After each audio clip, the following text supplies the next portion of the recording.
திரும்பவும் சொல்றேங்க ஐயா, இதை குறிப்பாக நம்முடைய சகோதரிகள் தாய்மார்கள் கேட்டுக்கிறாங்க. 2021 திமுக ஆட்சி வந்த பொழுது ஒரு ரேஷன் அட்டையின் மீது இருந்த கடன் 2,04,000 ரூபாய். இன்னைக்கு 2025 ஜனவரி மாசத்துல இன்னைக்கு நாம் பேசக்கூடியது ஒரு ரேஷன் அட்டையின் மீது இருக்கக்கூடிய கடன் 4,54,000 ரூபாய். 2,04,000 ரூபாய் ரேஷன் அட்டையின் மீது இருந்த கடன் இன்னைக்கு 4,54,000. எவ்வளவு ஏத்திருக்கிறீங்க? 2,50,000 ரூபாய் ஒரு ரேஷன் அட்டையின் மீது ஒரு குடும்பத்தின் மீது கடனை ஏத்திட்டு பொங்கலுக்கு எவ்வளவு கொடுத்தீங்க?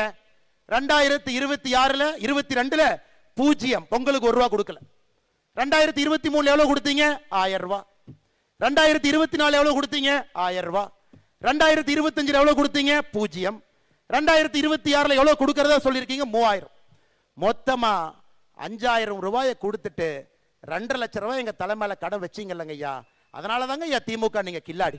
வெறும் 5000 ரூபாயை பொங்கல் என்று சொல்லிவிட்டு கொடுத்து விட்டு 2,50,000 ரூபாய் கடனை ஏற்றி வைத்திருக்கின்றீர்கள். இந்த கடனை திமுக முதலமைச்சர் கட்ட போறது இல்லைங்க ஐயா. நம்முடைய குழந்தைகள் உழைத்து கடனை கட்டணும். நம்முடைய பேர குழந்தைகள் வரை கடனை கட்டணும். 9,74,000 கோடி கடன். இந்திய சரித்திரத்தில் எந்த ஒரு மாநிலத்திலும் கூட இவ்வளவு கடன் யாரும் சரித்திரத்தில் பெற்றது கிடையாது.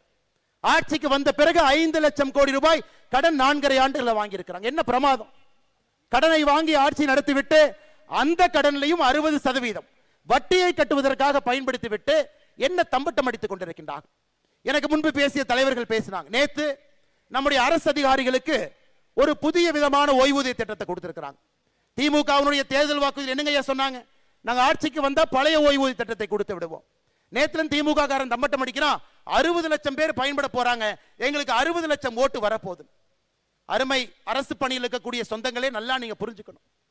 பழைய ஓய்வூதிய திட்டத்திற்கு முதலமைச்சர் அவர்கள் உங்களை கொண்டு போயிருந்தா உங்களுடைய அடிப்படை ஊதியத்திலிருந்து பேசிக் பேலிருந்து 1 ரூபாயையும் கூட அவர் எடுத்திருக்க கூடாது.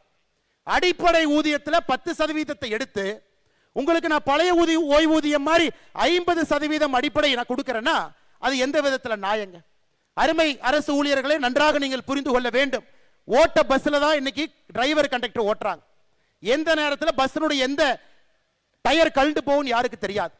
அரசு பள்ளியிலே பணி செய்யக்கூடிய ஆசிரியர்கள் பிஞ்சு போன கூரையில பணி செய்யறாங்க.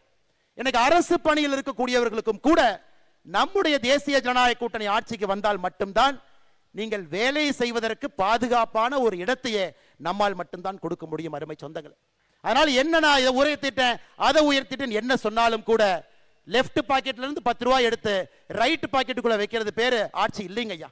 இந்த பாக்கெட்ல எடுத்து கீழ் பாக்கெட்ல வைக்கிறது பேரு ஆட்சி கிடையாது. அருமை சொந்தங்களை இதெல்லாம் நம்ம பேசணும்.